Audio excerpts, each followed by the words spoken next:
जल्दी से देखते जाना, पिछली क्लासेस में हमने क्या क्या चीजें पढ़ी थी। ठीक है, तो मॉड्यूलस ऑफ इलास्टिसिटी किसका रेशियो होता है? सार्थक, modulus of elasticity.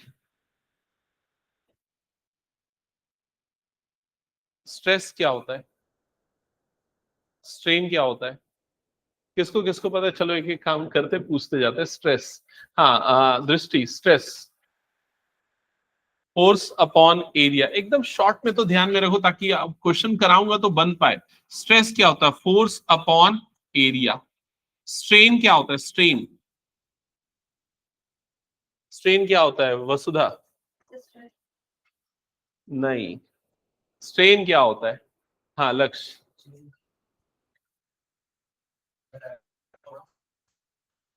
Change in dimension divided by original dimension.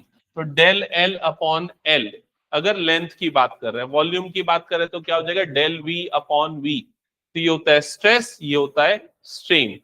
समझ में आया? ठीक है, स्ट्रेस फोर्स अपॉन एरिया। तो इस चीज को आप दिमाग में कैसे विजुअलाइज करके रखोगे? अगर आप एक स्ट्रिंग से, एक रस्सी से एक लोड लगा के रखे हो, एक वेट लगा के रखे हो, तो क्या होगा? उस वेट के कारण उसका शेप, उसकी लेंथ क्या हो जाएगी? चेंज हो जाएगी, लेंथ में चेंज होगा। और लेंथ में चेंज होगा तो उसमें क्या जनरेट होगा? एक स्ट्रेस जनरेट होगा। समझ में आ रहा है ये चीज? तो बस यही चीज है, स्ट्रेस और स्ट्रेन। ठीक है, अब यहां पर एक चीज आती है मॉड्यूलस ऑफ इलास्टिसिटी, और वो आता है कहां से? आता है हुक्स लॉ से आता है। तो पहले हुक्स लॉ की स्टेटमेंट क्या है? हुक्स लॉ की स्टेटमेंट, सिद्धि, हुक्स लॉ की स्टेटमेंट नहीं पता? हाँ बताओ पलक।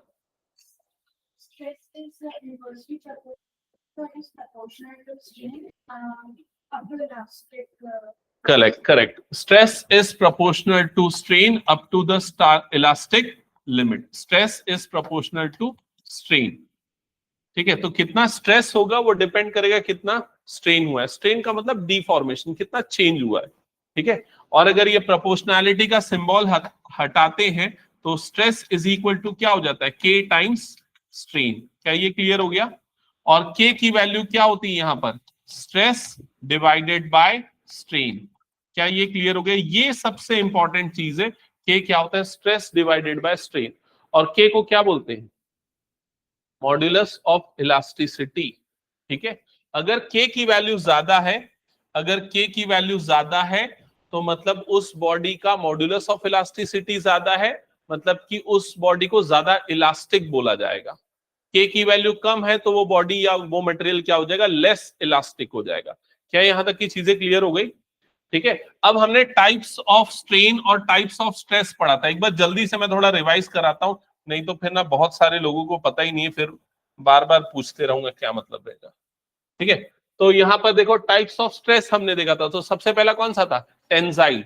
अगर लेंथ में चेंज हो रहा है तो वो कौन सा स्ट्रेस हो जाएगा? टेंसाइल। लेंथ इंक्रीज हो रही तो, लेंथ डिक्रीज हो रही तो वो क्या हो जाएगा? Compressional stress. नेक्स्ट क्या था? हाइड्रोस्टैटिक स्ट्रेस या फिर वॉल्यूमेट्रिक स्ट्रेस। अगर वॉल्यूम में चेंज हो रहा है, जैसे एक बलून में हवा डाल रहे हैं तो क्या हो रहा है? उसका वॉल्यूम इंक्रीज हो रहा है, तो वॉल्यूम में चेंज हो रहा है तो उसको हम क्या बोलेंगे? Volumetric stress. ठीक है, टेंजेंशियल स्ट्रेस। टेंजेंशियल स्ट्रेस कब लगता है? अगर मान लो ये एक बॉडी है, इसका ये नीचे वाला सरफेस फिक्स है, अगर मैं टेंजेंशियली ऊपर वाले सरफेस पे फोर्स लगा रहा हूं तो उसमें डिफ्लेक्शन होगा, उसका शेप चेंज होगा, वॉल्यूम में चेंज नहीं होगा।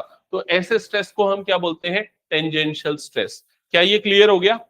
ठीक है, फिर उसके बाद हमने स्ट्रेन पढ़ा था, टाइप्स ऑफ स्ट्रेन। अगर लेंथ में चेंज हो रहा है तो लॉन्गिट्यूडनल स्ट्रेन हो जाएगा, अगर वॉल्यूम में चेंज हो रहा है तो वॉल्यूमेट्रिक स्ट्रेन हो जाएगा, और अगर शेप में चेंज हो रहा है, टेंजेंशियल चेंज हो रहा है, तो उसको हम शियर स्ट्रेन या फिर टेंजेंशियल स्ट्रेन बोलेंगे।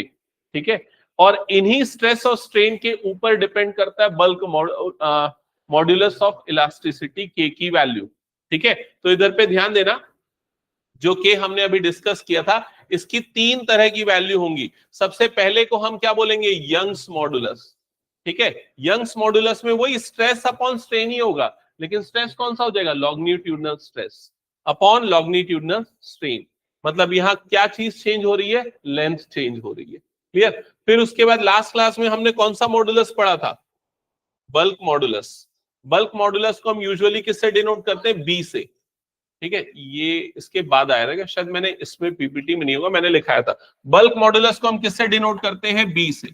क्या होता है बल्क मॉडुलस का डेफिनेशन? क्या था? लास्ट क्लास में पढ़ा हुआ है, बताओ। Volumetric stress divided by volumetric strain. ठीक है, और वो जो स्ट्रेस होता है उसको हम किससे डिनोट करते थे? पी से, प्रेशर, डिवाइडेड बाय स्ट्रेन क्या हो जाता था यहाँ पर? Del V upon B. याद आया ये चीज? वॉल्यूमेट्रिक चेंज होता था। तो बी की वैल्यू क्या आ जाती थी यहाँ पर? P into V divided by क्या हो जाएगा? ये डेल वी। माइनस साइन क्या साथ आता था? क्योंकि अगर हम प्रेशर इंक्रीज करेंगे तो वॉल्यूम क्या होगा यहाँ पर? डिक्रीज होगा। तो ये बल्क मॉडुलस था और इस पे बेस्ड क्वेश्चन लास्ट क्लास में हमने किया था। ठीक है, इसके बाद कुछ न्यूमेरिकल्स किए थे। आज जो टॉपिक हम लोग करने वाले हैं वो है मॉडुलस ऑफ रिजिडिटी या फिर शियर मॉडुलस।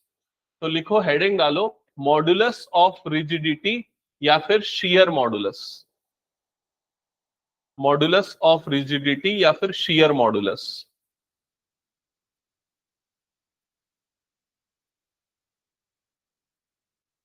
देख लिया सबने?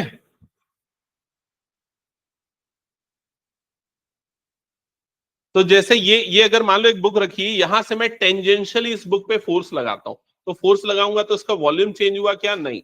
इसका लेंथ चेंज हुआ क्या? नहीं। क्या हुआ? सिर्फ इसके शेप में चेंज हो गया। समझ में आई ये चीज? बस उसी चीज को आपको यहाँ इस डायग्राम में बताया है। मान लेते हैं कि ये सॉलिड है, ये सॉलिड का बॉटम वाला सरफेस है जो फिक्स्ड है, और उसके टॉप वाले सरफेस में टेंजेंशियली एक फोर्स अप्लाई कर रहे हैं। तो जब हम इसमें फोर्स अप्लाई करेंगे तो इसका जो टॉप वाला सरफेस है वो थोड़ा सा डिफ्लेक्ट हो जाएगा। समझ में आया ये चीज? इसी चेंज को हम क्या बोलते हैं? इसी चेंज को क्या बोलते हैं? शियर स्ट्रेन बोलते हैं। और इसके कारण जो मॉडुलस आता है वही क्या हो जाएगा? Shear modulus. क्या ये क्लियर हो गया यहां तक? तो इसमें देखते जाना। सबसे फर्स्ट पॉइंट, पहले फर्स्ट पॉइंट क्या लिखा, पढ़ो सारे बच्चे। When a force applied along the surface of a body while the opposite surface is fixed, तो देखो ये opposite surface fix है और ये वाले surface के along force apply हो रहा है। The shape of the body changes but its volume stays the same. This effect is called shearing. तो इस इफेक्ट को हम क्या बोलते हैं? shearing. क्या ये क्लियर हो गया?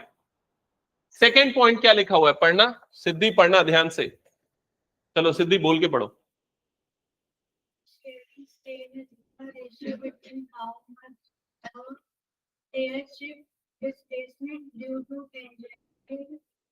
tangential force and how far that is from that at the fixed. क्या बोल रही है? समझ में आ रहा है तुम लोगों को?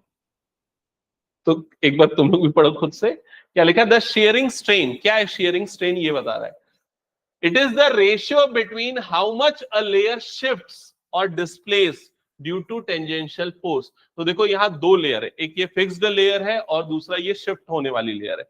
अगर इसमें हम टेंजेंशियली फोर्स लगाएंगे तो ये लेयर कितना डिस्प्लेस हुआ, कितना शिफ्ट हुआ। मान लेते हैं ये डिस्प्लेसमेंट या फिर ये जो शिफ्ट है ये एक्स अमाउंट का है, यहां से यहां का। समझ गए ना? बी से लेके बी डैश का जो शिफ्ट है वो कितना है? एक्स है। So the shearing strain is the ratio between how much the layer displaced due to tangential force and how far the layer is from the fixed surface. और ये जो लेयर है ये फिक्स्ड सरफेस से कितने distance पे है। तो किसका रेशियो है ये? कितना डिफ्लेक्शन हुआ, कितना डिस्प्लेसमेंट हुआ और कितने डिस्टेंस पे है। किससे कितने डिस्टेंस पे है? फिक्स्ड वाले सरफेस से। क्या ये समझ में आ गया? तो अगर ये सारी चीजों को डिफाइन करने बोलता है, आप समझ तो गए हो, लेकिन डिफाइन करने अगर बोलेगा तो आपको ये स्टेटमेंट ध्यान में रखना है। तो ये वाला जो लेंथ है इसको हम रिप्रेजेंट करेंगे एल से, और ये जो डिफ्लेक्शन या डिस्प्लेसमेंट हो रहा है इसको किससे डिनोट करेंगे? एक्स से। तो इसके अकॉर्डिंग जो शेयरिंग स्ट्रेन है वो किनका रेशियो हो गया? एक्स अपॉन एल का रेशियो हो गया। क्या ये समझ में आ गया सभी को? ठीक है, अब इसको अगर मान लो मैं यहां एंगल थीटा से डिनोट करता हूं और मैं ये एक छोटा सा राइट एंगल ट्राइंगल लेता हूं, तो इस राइट एंगल ट्राइंगल में टेन थीटा की वैल्यू क्या होगी? टेन थीटा क्या हो जाएगा? परपेंडिकुलर अपॉन बेस, मतलब कितना आ जाएगा? X upon L. तो इसी चीज को मैं x अपॉन एल या फिर क्या लिख सकता हूं, टेन थीटा लिख सकता हूं। क्या ये समझ में आ गया? ठीक है। अब देखो एक चीज ध्यान देना, तुम लोगों को ये पता होगा कि साइन थीटा, साइन जीरो की वैल्यू कितनी होती है? साइन जीरो की वैल्यू क्या होती है? जीरो। इसका मतलब अगर मान लो ये एंगल बहुत छोटा है और साइन की वैल्यू धीरे धीरे इंक्रीज होती है ना, मैक्सिमम कहां तक जाती है? 1 तक जाती है। तो अगर मान लो ये एंगल बहुत छोटा है, अगर एंगल थीटा है वो बहुत छोटा है, लेस देन या वेरी मच स्मॉलर देन 1 ले लेते हैं, ठीक है, फॉर एग्जांपल। तो उस केस में साइन थीटा की वैल्यू किसके इक्वल हो जाएगी? थीटा के इक्वल हो जाएगी। ठीक है। ऐसा इसलिए होता है क्योंकि देखो साइन का जब ग्राफ प्लॉट होता है तो साइन का ग्राफ कैसे प्लॉट होता है? यहां से प्लॉट होता है इस तरीके से। तो जब एंगल जीरो के पास होगा तो उसकी वैल्यू लगभग कितनी, मैं जो लिख रहा हूं वो समझ में आ रहा है क्या? जैसे अगर थीटा जीरो के आसपास है तो उसकी वैल्यू क्या हो जाएगी? लगभग जीरो के आसपास हो जाएगी। तो साइन थीटा का अप्रोक्सीमेट वैल्यू हम यहां पर क्या ले लेते हैं? थीटा ले लेते हैं। उसी तरीके से टेन जीरो की वैल्यू कितनी होती है? टेन जीरो की वैल्यू कितनी होती है, याद है? जीरो होती है। तो टेन थीटा की वैल्यू भी हम किसके इक्वल ले लेंगे? थीटा के इक्वल ले लेंगे, अगर थीटा की वैल्यू बहुत स्मॉलर है 1 से। तो समझ में आई ये चीज? और अगर मान लो यही चीज कॉस थीटा के साथ देखी जाए तो क्या लेंगे उसकी वैल्यू? तो कॉस जीरो की वैल्यू क्या होती है, याद करो। कॉस जीरो की वैल्यू क्या होती है? 1। तो अगर ये एंगल बहुत स्मॉलर होगा तो इसकी वैल्यू हम क्या ले लेंगे? सीधे सीधे 1। तो ये चीजें कुछ एक्सेप्शनल चीजें जो आपको ध्यान में रखनी है, वो डायरेक्टली कहीं पर लिखा हुआ नहीं रहेगा सिलेबस में। अगर एंगल बहुत स्मॉलर है तो साइन थीटा को थीटा से रिप्लेस कर देते हैं, टेन थीटा को थीटा से रिप्लेस कर देते हैं, और कॉस थीटा की वैल्यू हम सीधे सीधे क्या ले लेते हैं? 1। ये चीजें नोट कर लो, ठीक है। हो सकता है यूज न भी हो, लेकिन अगर कहीं पर यूज हो जाए तो ध्यान रखना है। If theta is a smaller value, if theta is a smaller value, then sin theta is equal to theta, tan theta is equal to theta, और cos theta की वैल्यू क्या हो जाएगी? 1। ठीक है। अब यहां पर अगर ध्यान दोगे तो ये जो शेयरिंग स्ट्रेन है उसके कारण जो एंगल बनेगा ये बहुत छोटा एंगल बनेगा। तो इस वजह से कई बार इस tan थीटा को सिंपली हम किससे रिप्रेजेंट कर देंगे? थीटा से भी रिप्रेजेंट कर देंगे। तो अगर मैं tan थीटा लिखूंगा या थीटा लिखूंगा, दोनों में कंफ्यूजन नहीं होना चाहिए। दोनों का मतलब क्या है? शेयरिंग स्ट्रेन ही है। ठीक है। तो कई बुक में ना इसको थीटा से भी डायरेक्टली रिप्रेजेंट करता है, तो उसमें कंफ्यूज नहीं होना है आप लोगों को। यहां तक क्लियर हो गया? ठीक है। तो शेयरिंग और शेयरिंग स्ट्रेन, ये दोनों चीजें क्लियर हो गई। अब आते हैं नेक्स्ट पार्ट पे। देखो यहां पर यही चीज उसने डिफाइन की है शेयरिंग स्ट्रेन को। क्या लिखा है? Displacement of the upper surface divided by distance of the upper surface to the fixed surface. ये दोनों का रेशियो जो बता रहे हैं, ठीक है। नेक्स्ट आते हैं, क्या लिखा है? यहां पर ये वाला जो पार्ट है ना, ये आपको दे रहा है modulus of rigidity. Modulus of rigidity को जनरली डिनोट करते हैं ईटा से, ये एन के जैसा जो सिंबल दिख रहा है, ईटा। ठीक है। तो जो भी आपका मॉड्यूलस ऑफ इलास्टिसिटी है उसका फॉर्मूला क्या होता है? फॉर्मूला होता है स्ट्रेस अपॉन स्ट्रेन। यही होता है मॉड्यूलस का फॉर्मूला, मॉड्यूलस ऑफ इलास्टिसिटी का फॉर्मूला। तो यहां पर स्ट्रेस क्या होता है? Force upon area divided by strain. तो स्ट्रेन का देखो हमने यहां पर फॉर्मूला क्या देखा है? या तो x बाय एल लिख सकते हैं, या फिर टेन थीटा लिख सकते हैं, या फिर सिंपली क्या लिख सकते हैं? थीटा। तो यहां पर क्या लिखा है? F upon A divided by क्या आ गया? थीटा। या फिर ईटा इज इक्वल टू क्या हो जाएगा? एफ अपॉन ए थीटा। तो नोट कर लो ये सारी चीजें, ठीक है। फर्स्ट वाली डेफिनेशन लिख लिया क्या शेयरिंग की? फिक्स्ड सरफेस मतलब वो सरफेस बॉडी का जो मूव नहीं कर रहा है। हाँ, एल और एक्स क्या है ये पूछ रहे हो? मतलब जैसे अगर मान लो ये बॉडी है ना, ये बॉडी है, तो ये जो नीचे वाला सरफेस है ये फिक्स सरफेस है। एल मतलब ये जो हाइट हो गई, समझ में? अगर मैं इसको ऐसा मूव कर रहा हूं तो ये जितना डिफ्लेक्शन हुआ दैट इज कॉल्ड एक्स। क्या ये समझ में आ गया? ठीक है। तो सबसे पहले शेयरिंग क्या है? When a force is applied along a body, along the surface of a body while the opposite surface is fixed, the shape of body changes, but its volume stays the same. But its volume stays the same. This effect is called shearing. This effect is called shearing. Shearing या फिर shearing stress, या फिर shearing stress. और क्या नाम है shearing stress का? Tangential stress. Tangential stress क्यों बोलते हैं? क्योंकि जो फोर्स अप्लाई होता है वो टेंजेंशियली अप्लाई होता है. ठीक है. सेकेंड, शियरिंग स्ट्रेन को डिफाइन किया है. तो शियरिंग स्ट्रेन की ये डेफिनेशन या फिर ये डेफिनेशन शायद ज्यादा अच्छे से समझ में आए. Displacement of upper surface upon distance of upper surface from fixed surface. आप इसी को वर्ड्स में भी लिख सकते हो. It is the ratio of displacement of upper surface to the distance of upper surface from the fixed surface. ठीक है. तो ये वाली वैल्यू x हो जाएगी और ये वाली वैल्यू l हो जाएगी, और इसी को हम x बाय l या फिर tan थीटा या सिंपली थीटा लिख सकते हैं. दृष्टि, इसमें से कुछ डाउट था क्या? ओके, यहां तक क्लियर हो गया. ये है शेयरिंग स्ट्रेन. हाँ, ये B dash upon B C की जगह पे बी डैश मतलब वो x ही हो गया, और b बाय l मतलब ये वाला लेंथ. और तुम क्या बोलना चाह रहे हो उसकी जगह पे? क्या? हाँ, बिल्कुल लिख सकते हैं.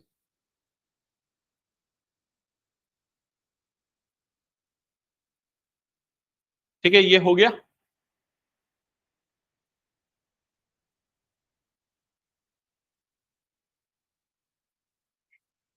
नेक्स्ट, यहां पर इसने डिफाइन किया modulus of rigidity. Modulus of rigidity, इसको हम डिफाइन करते ईटा से.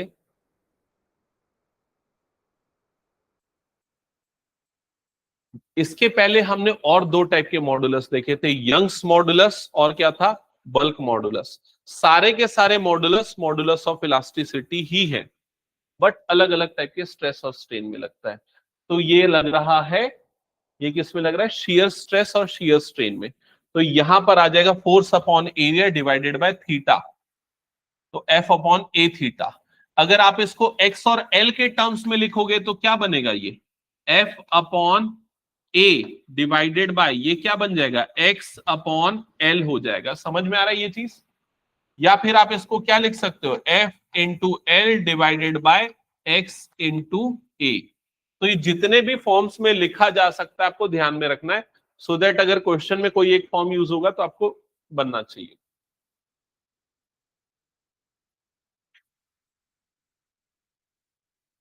ये क्लियर हो गया? हटा दो फिर मैं इसको. चलो अब देखते हैं इस पे बेस्ड कुछ क्वेश्चंस. ठीक है, तो सबसे फर्स्ट क्वेश्चन सामने आपको दिख रहा है, एनसीईआरटी पे ही बेस्ड है. एक बार इसको अच्छे से पढ़ लो क्या लिखा हुआ है. The edge of aluminium cube. हाँ,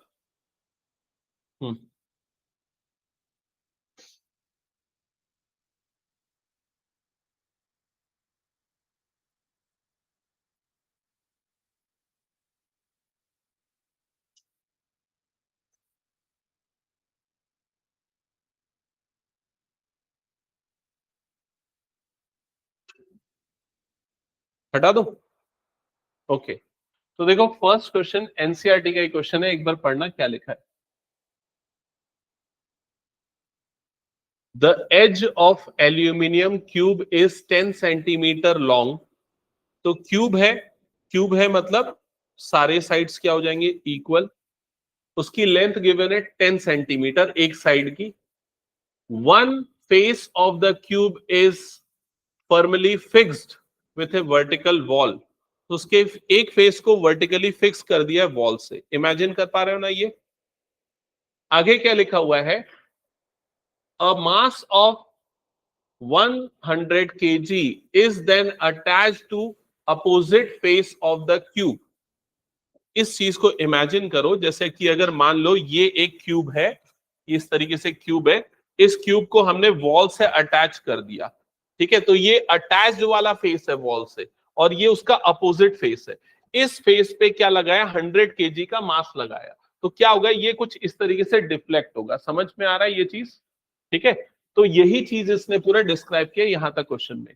the share modulus of the aluminium is, तो ये आपको वैल्यू गिवन है 25 GPa। तो 25 G का मतलब क्या होता है यहां पर, गीगा। गीगा का मतलब क्या हुआ, 10 to the power 9। तो 10 to the power 9 pascals, PA का मतलब है पास्कल्स, जो प्रेशर या फिर फोर्स पर यूनिट एरिया की यूनिट है, या फिर शेयर की भी यूनिट है, या फिर स्ट्रेस की भी यूनिट है। और किसकी यूनिट है ये, बल्क मॉड्यूलस ऑफ इलास्टिसिटी की भी यूनिट है। तो यहां पर मॉड्यूलस ऑफ इलास्टिसिटी कौन सा है, शियर मॉड्यूलस है। शियर मॉड्यूलस मतलब किससे डिनोट करते हैं उसको, ईटा से डिनोट करते हैं। तो आपको यहां पर ईटा की वैल्यू गिवन है, ईटा इज इक्वल टू कितना है, 25 into 10 to the power 9 pascals. What is the vertical deflection of the face, तो क्या निकालना है, vertical deflection of the face निकालना है। इमेजिन कर पा रहे हो क्या होगा वर्टिकल डिफ्लेक्शन, मतलब वो वॉल पे ऐसा लगा हुआ है, वर्टिकली वो कितना डिफ्लेक्ट हुआ। हाँ, तो एक्चुअल में इसका जो डायग्राम बनेगा ना, थोड़ा सा अलग सा बनेगा, देखना, थोड़ा ध्यान देना। इसका डायग्राम ना ऐसा बनेगा, ये देखो, जैसे ये वॉल हो गया, ये क्यूब हो गया जिसको हमने फिक्स करके रखा है, ठीक है, ये उसका फिक्स्ड वाला सरफेस हो गया, और यहां पर 100 kg का मास लगा हुआ है, तो डिफ्लेक्शन यहां पर आ रहा है, तो ये वर्टिकल डिफ्लेक्शन वहां पर क्या हो जाएगा, एक्स हो जाएगा। समझ में आ रहा है ये चीज? तो आपको कौन सी वैल्यू निकालनी है, यहां पर एक्स की वैल्यू निकालनी। यहां तक क्लियर हो गया सबको? ठीक है, अब फॉर्मूला देख लेते हैं जो भी हमने पढ़ा था। क्या था फॉर्मूला, बताओ जल्दी। Eta is equal to FL upon A into X, यही था। ठीक है, यहां पर एक एक करके देखते चलते कौन कौन सी वैल्यू गिवन है। ईटा की वैल्यू गिवन है, ईटा की वैल्यू कितनी है, ईटा की वैल्यू कितनी है, 25 into 10 to the power 9 pascals. ठीक है, एक्स की वैल्यू तो निकालना है, एफ, फोर्स कितना अप्लाई किया है डायरेक्टली गिवन नहीं है, लेकिन आपको उसका मास दे दिया, कितना मास दिया था, 100 kg। ठीक है, तो फोर्स m इंटू जी से निकाल लो यहां पर, तो 100 इंटू जी की जगह पे डाल दो 10 मीटर पर सेकेंड, मतलब 1000 न्यूटन, इतना फोर्स यहां पर अप्लाई हो रहा है, तो फोर्स भी मिल गया।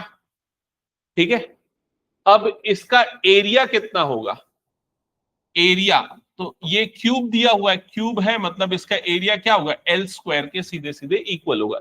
एल मतलब उसका वो जो भी साइड है, एज का लेंथ है, तो एज का लेंथ यहां पर आपको कितना गिवन है, 10 सेंटीमीटर। तो यहां पर एरिया आ जाएगा, अभी मैं इसको एल स्क्वायर ही रहने देता हूं, ठीक है, मैं सीधे एल की वैल्यू यहां पर लिख देता हूं। एल की वैल्यू कितनी है हमारे पास, 10 सेंटीमीटर, लेकिन इसको अगर मीटर में कन्वर्ट करके लिखेंगे तो 10 into 10 to the power -2 metres, ऐसा हो जाएगा। यहां तक क्लियर हो गया?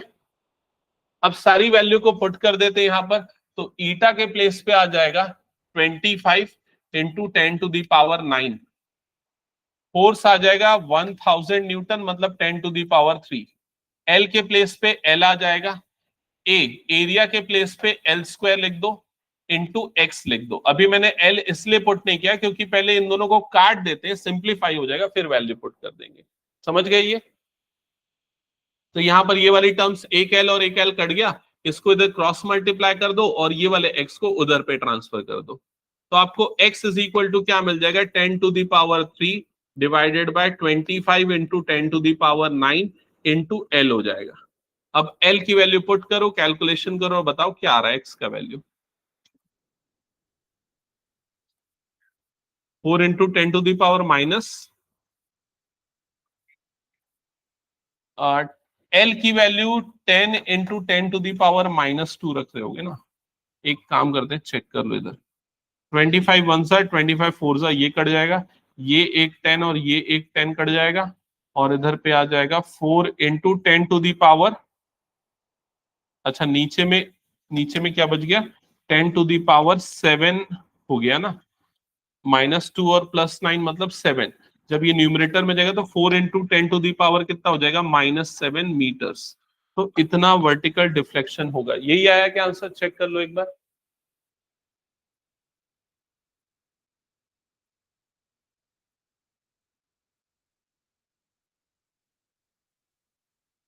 नहीं आया क्या? ओके, और बाकी पीछे शशांक, एक सेकेंड चेक कर लेते हैं आंसर। 4 × 10⁻⁻⁷ वही तो आएगा।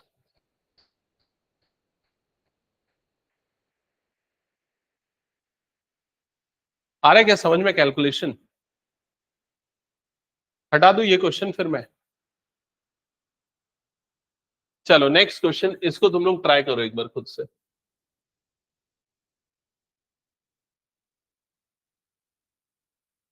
A piece of copper having rectangular cross section, और उस रेक्टेंगुलर क्रॉस सेक्शन का एरिया आपको दे दिया है, कितना है, 15.2 mm by 19.1 mm, is pulled in tension with force आपको गिवन है, producing only elastic deformation, calculate the resulting strain, modulus of rigidity of copper is this. Question पढ़ लिया सबने?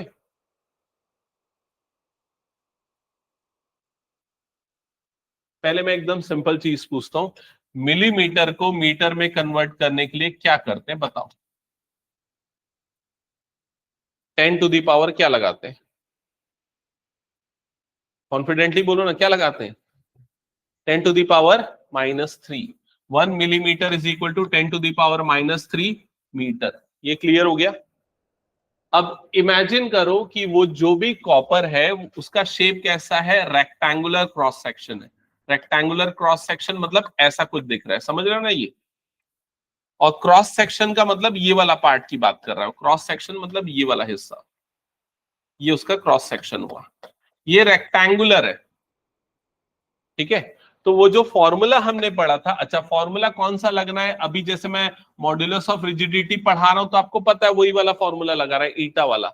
लेकिन अगर मान के चलो मिक्स्ड होके क्वेश्चन आएगा तो आपको ध्यान में रखना पड़ेगा मॉड्यूलस ऑफ रिजिडिटी का मतलब क्या होता है, ईटा होता है। फॉर्मूला क्या होता है इसका? F/A divided by X/L। ये बना था, बाद में सिंप्लीफाई करके हमने कुछ लिख दिया था, ठीक है? जो भी लिखा था वो अलग बात है। अभी मैं इसको ऐसा क्यों नहीं कर रहा हूं पता है? क्योंकि क्वेश्चन में क्या चीज पूछ रहा है, थोड़ा ध्यान से देखो। क्या पूछ रहा है? क्या पूछ रहा है? Resulting strain. तो आपको क्या निकालना है यहाँ पर? स्ट्रेन निकालना है। स्ट्रेन का मतलब क्या निकालना है यहाँ पर आपको? X/L की वैल्यू। ये वाले पूरे पार्ट को आपको कैलकुलेट करना है। समझ में आ रहा है ये चीज? ठीक है, तो यहां पर ईटा इज इक्वल्स टू क्या हो जाएगा? F/A, और ये वाले पार्ट को मैं सीधे सीधे क्या लिख देता हूं? स्ट्रेन लिख देता हूं, शेयरिंग स्ट्रेन। ठीक है, तो स्ट्रेन की वैल्यू कैसे निकलेगी उसको इधर ट्रांसफर कर दो। स्ट्रेन इज इक्वल टू क्या हो जाएगा? F/A इनटू इधर पे क्या आ जाएगा? ईटा। ये समझ में आया? चेक कर लो एक बार। और F की वैल्यू आपको क्वेश्चन में गिवन है, फोर्स आपको गिवन है। ईटा की वैल्यू आपको क्वेश्चन में गिवन है, ये भी दिया हुआ है 4.2 इंटू 10⁻10 पास्कल्स। और ए क्रॉस सेक्शनल एरिया आपको निकालना पड़ेगा। तो क्रॉस सेक्शनल एरिया भी आपको मिलीमीटर में गिवन है, डायमेंशन में, आपको उसको मीटर में कन्वर्ट करना पड़ेगा। तो ए की वैल्यू मीटर में क्या आएगी? तो सबसे पहले ये 15.2 इंटू 10⁻³ मल्टीप्लाइड बाय 19.1 इंटू 10⁻³ ये आ जाएगा एरिया। सिंप्लीफाई करोगे तो और कितना आएगा? ये 15.2 इंटू 19.1 इंटू 10⁻, कितना हो जाएगा ये? -6। एक काम करो, इसको 19.1 ना लेके सिर्फ 19 लेके मल्टीप्लाई करके देख लो, ठीक है? तो 19 टूजा कितना हो जाता है? 38 का 8, ये आ गया 3। 19 फाइवजा 95, 95 और 3 98 का 8, ये आ जाएगा 9, 19 वन जा 19, 19 प्लस 9 कितना हो जाएगा ये 28, तो ये आ जाएगा 2888, और पॉइंट कितने डिजिट के बाद लगेगा, only 1 digit, into 10 to the power कितना हो गया -6। कैलकुलेशन समझ में आ रहा है क्या, सिंपल मल्टीप्लीकेशन किया और कुछ नहीं है। और एरिया जो अब हमको मिला है इसकी यूनिट है मीटर स्क्वायर। अब ये चीज भी आपको मिल गई, अब सारी वैल्यूज को यहां पर पुट करो, तो फोर्स के प्लेस पे आएगा 44500 डिवाइडेड बाय एरिया के प्लेस पे आ जाएगा 2888.8 multiplied by 10 to the power -6 eta modulus of rigidity, इसकी जगह पे आ जाएगा 4.2 into 10 to the power 10। Simplify करो और देखो क्या आ रहा है इसका रिजल्ट। इसके बाद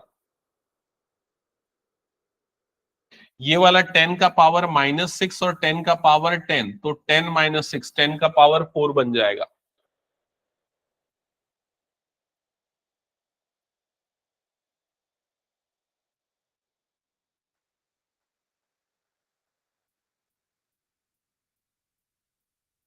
ये 10 की पावर, पहले इसको 445 इंटू 10 की पावर लिख देता हूं, ये कितना हो जाएगा 10⁻² divided by 288.8 into 4.2 into 10 to the power, ये बन जाएगा 4, ये ऊपर जाएगा तो 10 की पावर -2 हो जाएगा, तो 445 into 10 to the power -2 divided by denominator में आएगा 288.8 इंटू 4.2। अब इन दोनों का मल्टीप्लीकेशन करना पड़ेगा और डिवाइड करना पड़ेगा। कितना आ रहा है ये अप्रोक्सीमेटली, तुम लोगों का कितना है? 0.036।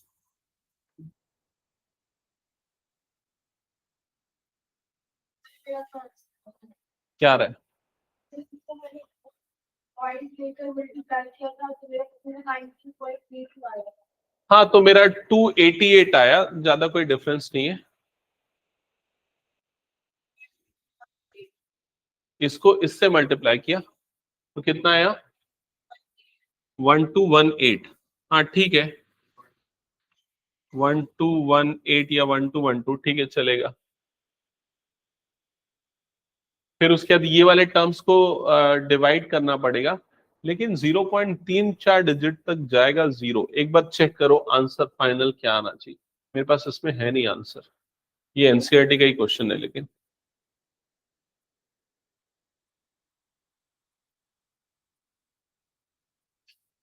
कैलकुलेट करो तो कितना आया।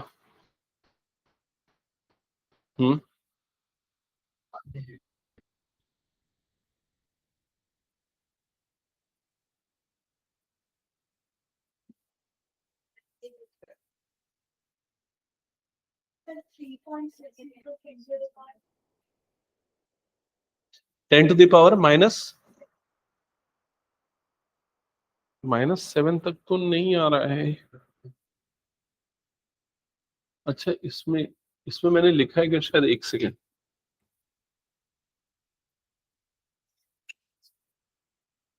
हम्म,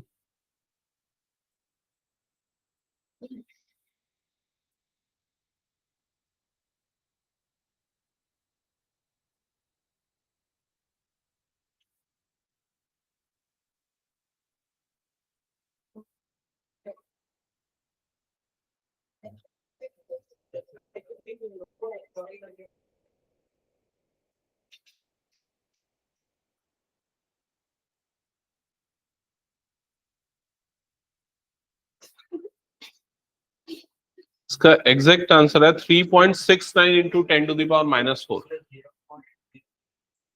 0.0036। हाँ ये सही है।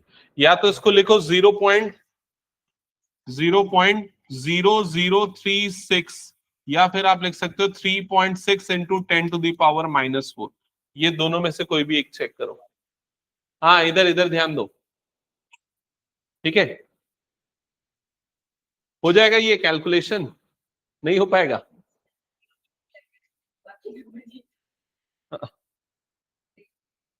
देखो इसको थोड़ा राउंड ऑफ करके या तो कैंसल आउट करना पड़ेगा। जैसे फॉर एग्जांपल इस नंबर को 1200 अप्रोक्सीमेटली लेके कर लो उसको डिवाइड, तो और कोई ऑप्शन नहीं है। या तो फिर क्या करना पड़ेगा, वो लॉन्ग डिवीजन मेथड पूरा यूज करना पड़ेगा जो बचपन में करते थे। ठीक है, चलो नेक्स्ट आगे बढ़ते हैं। नेक्स्ट ये एक इंपॉर्टेंट टॉपिक है, इधर पे ध्यान देना।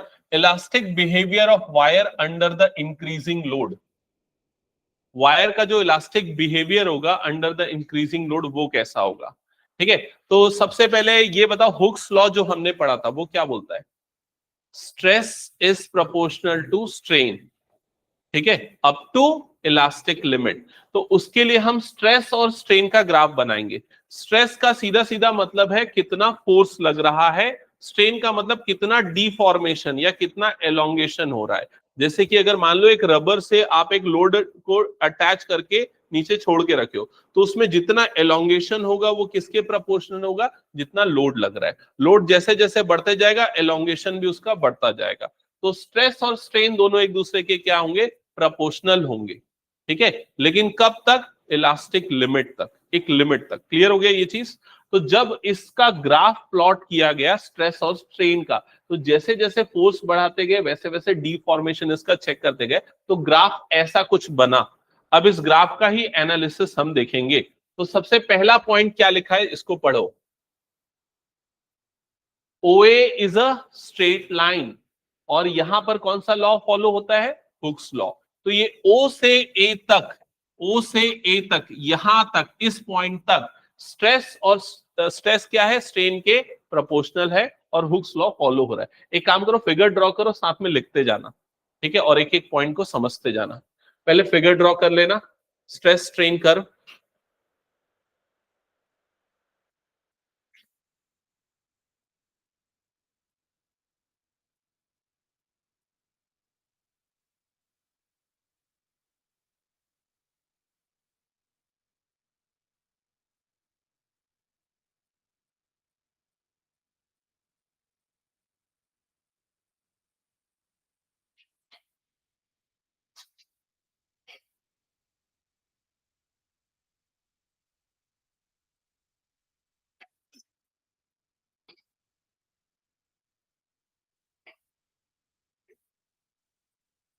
कर लिया सबने फिगर ड्रॉ? वो बताऊंगा ना, एक एक पॉइंट टू पॉइंट चलते हैं हम, पूरा बताएंगे, बताऊंगा उसको क्या है।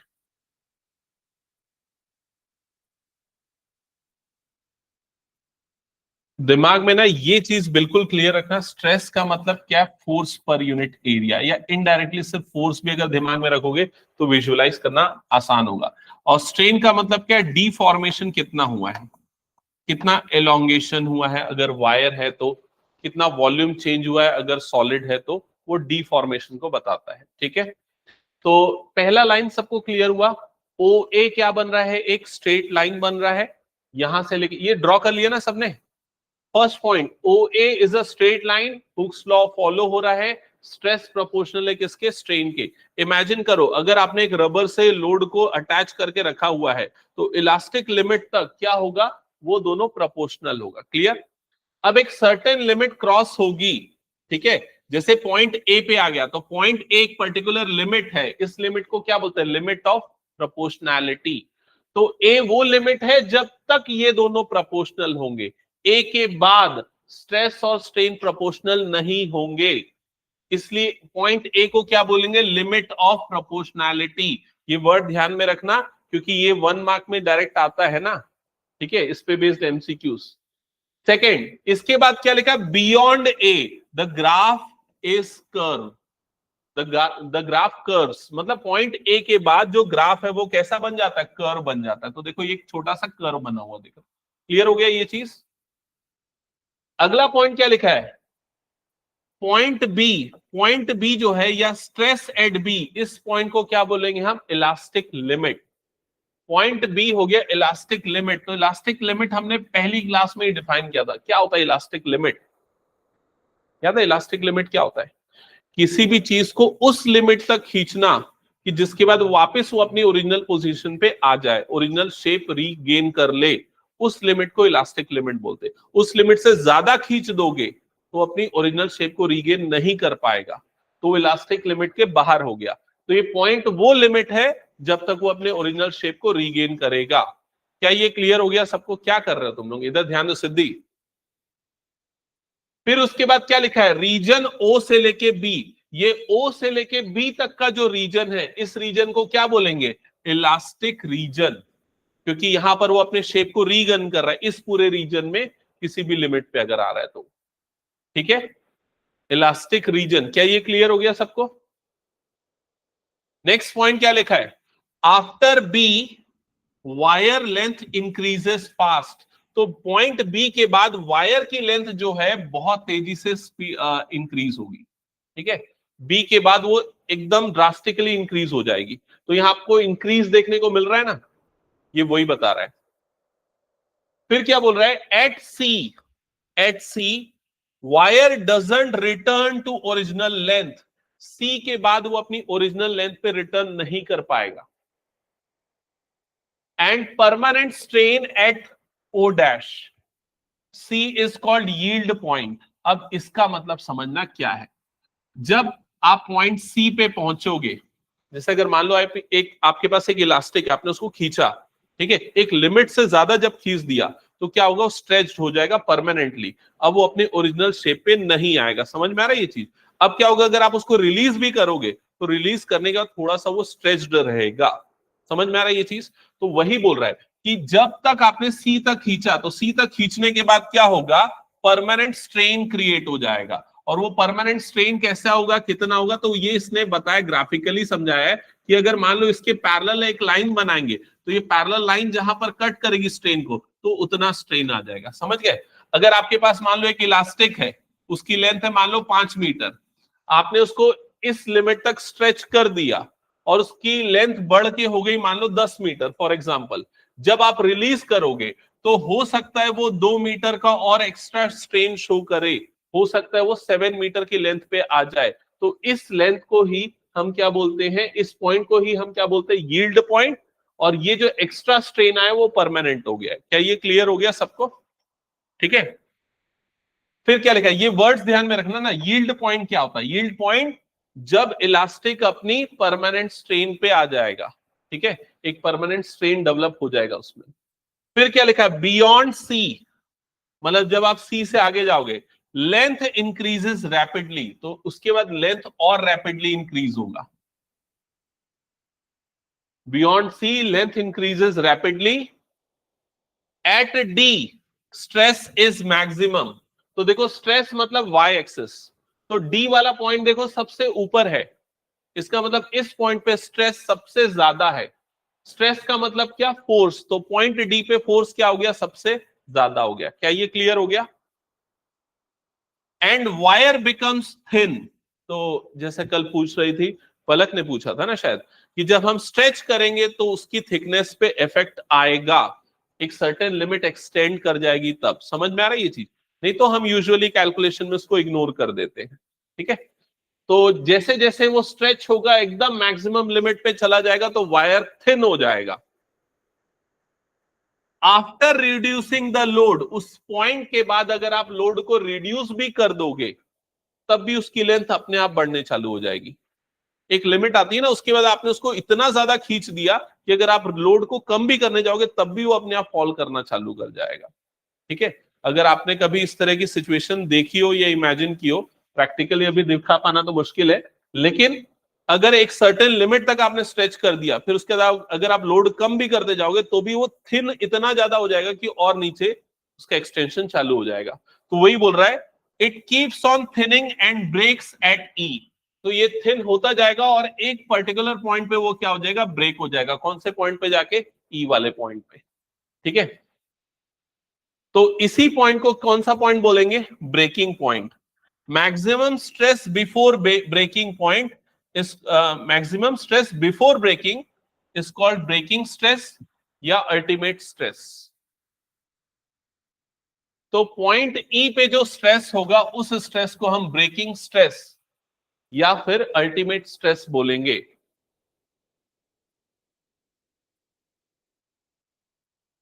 ठीक है। एक और इंपॉर्टेंट चीज, ये जो पॉइंट सी से डी वाला जो रीजन है, इस रीजन को हम कौन सा रीजन बोलेंगे? Plastic region. Plastic reason.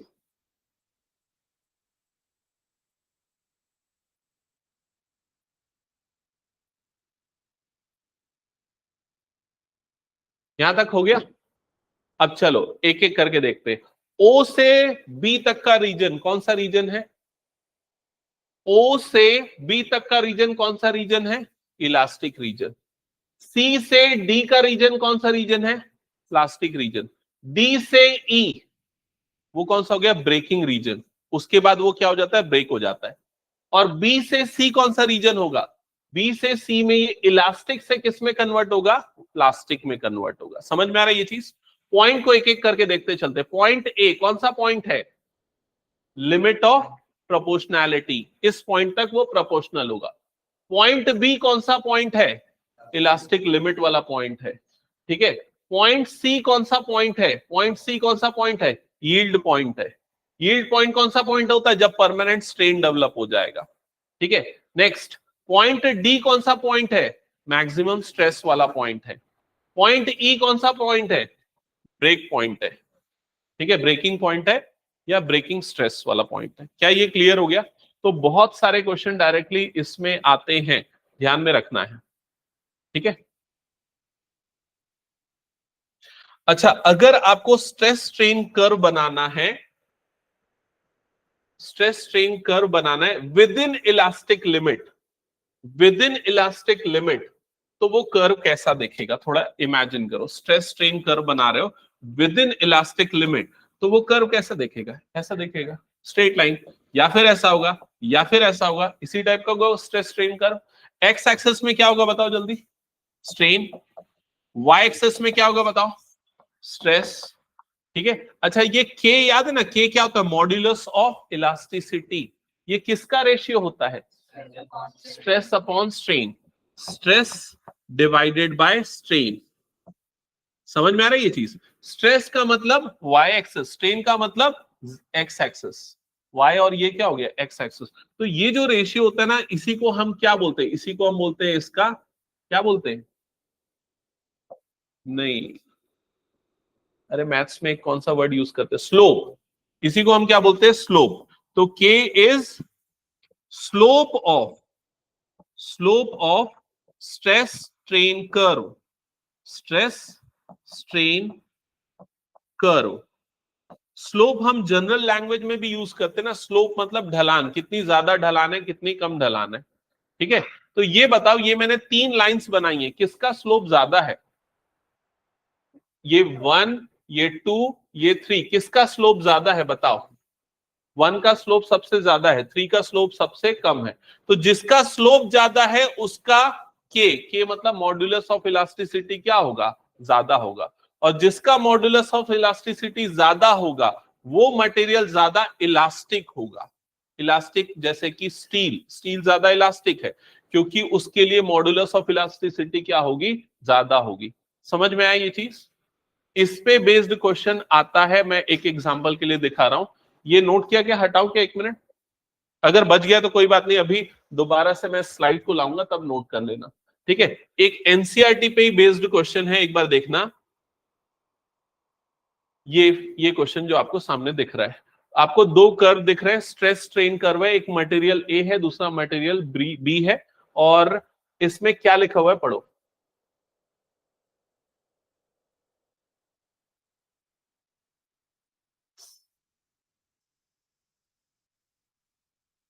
Which material has greater Young's modulus? वो यंग्स मॉडुलस नाम पे मत जाओ। मॉड्यूलस ऑफ इलास्टिसिटी या यंग्स मॉडुलस सारी चीजें एक ही है। समझ गए ना? के ही है, ये समझ लो। तो किसका के ज्यादा है ये पूछ रहा है। मटेरियल ए का, क्योंकि उसका स्लोप ज्यादा शार्प बन रहा है, और इसका स्लोप कम है, मतलब इसका स्लोप क्या होगा? ज्यादा होगा। क्या ये चीज समझ में आ गई सभी को? ठीक है। अगला जो क्वेश्चन है इसमें ना which of the two material is a stronger material? कौन सा स्ट्रॉन्गर मटेरियल होगा? ए जो होगा वो क्या हो जाएगा? स्ट्रॉन्गर मटेरियल होगा, क्योंकि उसके लिए के की वैल्यू क्या है? हायर है। क्लियर हो गया ये चीज? चलो आगे बढ़ते हैं, नेक्स्ट वापस इसी ग्राफ पे आते हैं। कौन से ग्राफ पे थे, हाँ ये वाले ग्राफ पे आते हैं। तो ये स्लोप से समझ में आ गया ना, स्लोप से हमको क्या पता चलेगा, मॉडुलस ऑफ इलास्टिसिटी। ठीक है, उससे पता चल जाएगा कौन सा मटेरियल ज्यादा इलास्टिक है। नेक्स्ट, अगर आपको ये पता करना है कि कौन सा मटेरियल लेट से ब्रेक डाउन होगा, देर से ब्रेक डाउन होगा, किसका ब्रेकिंग पॉइंट ज्यादा है, तो आप किस चीज को देखोगे, पॉइंट ई को चेक करोगे। पॉइंट ई जितना डिले होके आएगा उसका ब्रेकिंग पॉइंट क्या होगा, उतना ज्यादा होगा। समझ गए? किसकी प्लास्टिक लिमिट ज्यादा है, तो प्लास्टिक लिमिट किसमें ज्यादा है, सी और डी के बीच का इंटरवल जिसका ज्यादा होगा वो ज्यादा प्लास्टिक मटेरियल होगा। कौन सा ज्यादा इलास्टिक है, तो जिसके लिए ये वाला इंटरवल ज्यादा होगा वो ज्यादा क्या होगा, इलास्टिक होगा। समझ गए ये सारी चीजें? ठीक है, चलो आगे बढ़ते हैं, नेक्स्ट आते हैं पॉइजन्स रेशियो। नेक्स्ट हेडिंग डालो, पॉइजन्स रेशियो।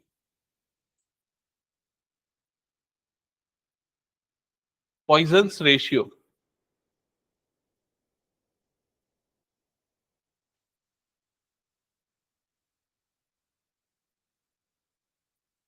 ठीक है। पॉइजन्स रेशियो को समझने के पहले हेडिंग बस डालो, बाकी सुनना इधर पे ध्यान देना। मान लो इनिशियली आपके पास ये वायर था, इस वायर का एक्चुअल लेंथ था L और इसका एक्चुअल डायमीटर था D। अब अगर मान लो आप इसमें स्ट्रेस लगाते हो, मतलब कि इसको स्ट्रेच करते हो, एक फोर्स लगाते हो, तो क्या होगा, इसका लेंथ इंक्रीज हो जाएगा। ठीक है, मतलब इसमें स्ट्रेन डेवलप होगा। क्लियर? और साथ ही साथ इसका डायमीटर भी क्या होगा, थोड़ा सा रिड्यूस होगा। अभी तक के कैलकुलेशन में हम उसको नेग्लिजिबल मान लेते थे और अवॉइड कर देते थे, लेकिन कहीं ना कहीं दोनों चीजें चेंज होंगी। तो अब यहां पर देखते हैं कि इनको हम किससे डिनोट करेंगे। तो लॉन्गिट्यूडनल स्ट्रेस, लॉन्गिट्यूडनल स्ट्रेन, मतलब लेंथ में जितना फ्रैक्शनल इंक्रीज हुआ उसको हम क्या बोलते हैं, लॉन्गिट्यूडनल स्ट्रेन। अगर मान लो इसकी लेंथ डेल एल बढ़ गई तो क्या हो जाएगा इसका longitudinal strain, del L divided by L.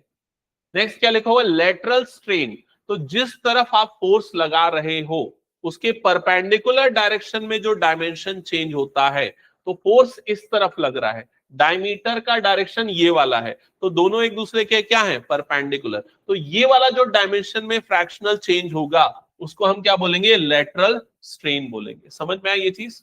तो नोट कर लो, longitudinal strain, longitudinal strain, fractional change in the length, fractional change in the length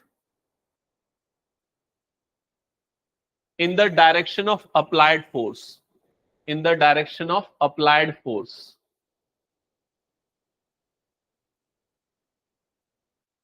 और फॉर्मूला क्या होगा, longitudinal strain is equal to del L upon L, del L upon L।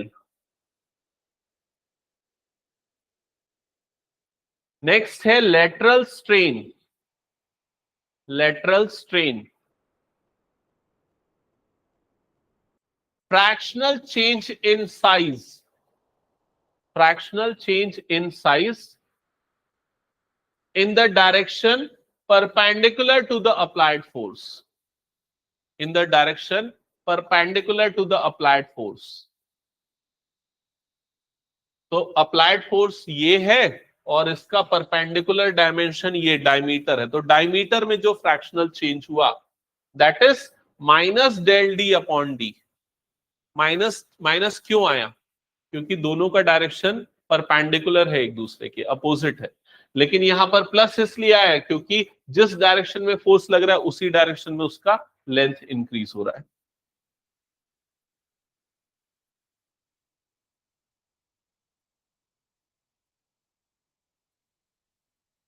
ठीक है, तो Poisson's ratio क्या है, पॉइजन्स रेशियो इन्हीं दोनों का रेशियो है, longitudinal lateral strain, lateral strain और लॉन्गिट्यूडनल स्ट्रेन का रेशियो। तो Poisson's ratio is ratio of lateral strain to the longitudinal strain, lateral strain to the longitudinal strain. और इसको डिनोट करते हैं सिग्मा से, ये जो सिंबल दिख रहा है इसको सिग्मा रीड करते हैं। ये आपने पहले देखा है क्या कभी? ओके, केमिस्ट्री में आया। अब यही सिंबल अलग अलग जगह पे अलग अलग नाम होगा ना, ठीक है। जैसे यहां पर पॉइजन्स रेशियो है, मैथ्स में पढ़ते तो स्टैंडर्ड डेविएशन हो जाता है, केमिस्ट्री में किस लिए यूज होता है? सिंगल बॉन्ड के लिए। हाँ, तो सिग्मा इज इक्वल टू, ये क्या हो जाएगा, minus del D upon del L upon L.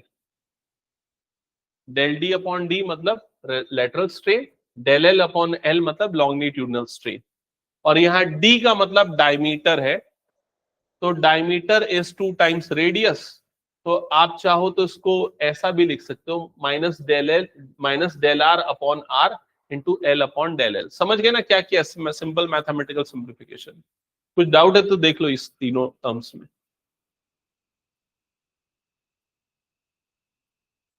हो गया यहां तक सबका? चलो नेक्स्ट आगे बढ़ते हैं, नेक्स्ट पे टॉपिक पे आते हैं, ये है work done in stretching a wire. ठीक है, ये एक छोटा सा डेरिवेशन है, एक ही डेरिवेशन है इसमें, वो है वर्क डन कैलकुलेशन का ऑन स्ट्रेचिंग ए वायर। तो हेडिंग डालो, work done in stretching a wire. Work done in stretching a wire, it creates energy जिसको हम क्या बोलते हैं, इलास्टिक पोटेंशियल एनर्जी। तो जो भी वर्क है वो कन्वर्ट हो रहा है एनर्जी में, और वो होगी इलास्टिक पोटेंशियल एनर्जी। ठीक है, अगर आप मान के चलो किसी रबर बैंड को खींच रहे हो, तो खींचना एक वर्क डन हो गया, तो जो वर्क डन होगा तो उस रबर बैंड का जो डिस्प्लेसमेंट हुआ, तो वो एक एनर्जी स्टोर कर लेगा, उस एनर्जी को ही क्या बोलेंगे, इलास्टिक पोटेंशियल एनर्जी। तो इसी का हम डेरिवेशन करेंगे। तो लिखना, consider a wire of length L, consider a wire of length capital L and cross section area capital A, and cross section area capital A. Suppose a force F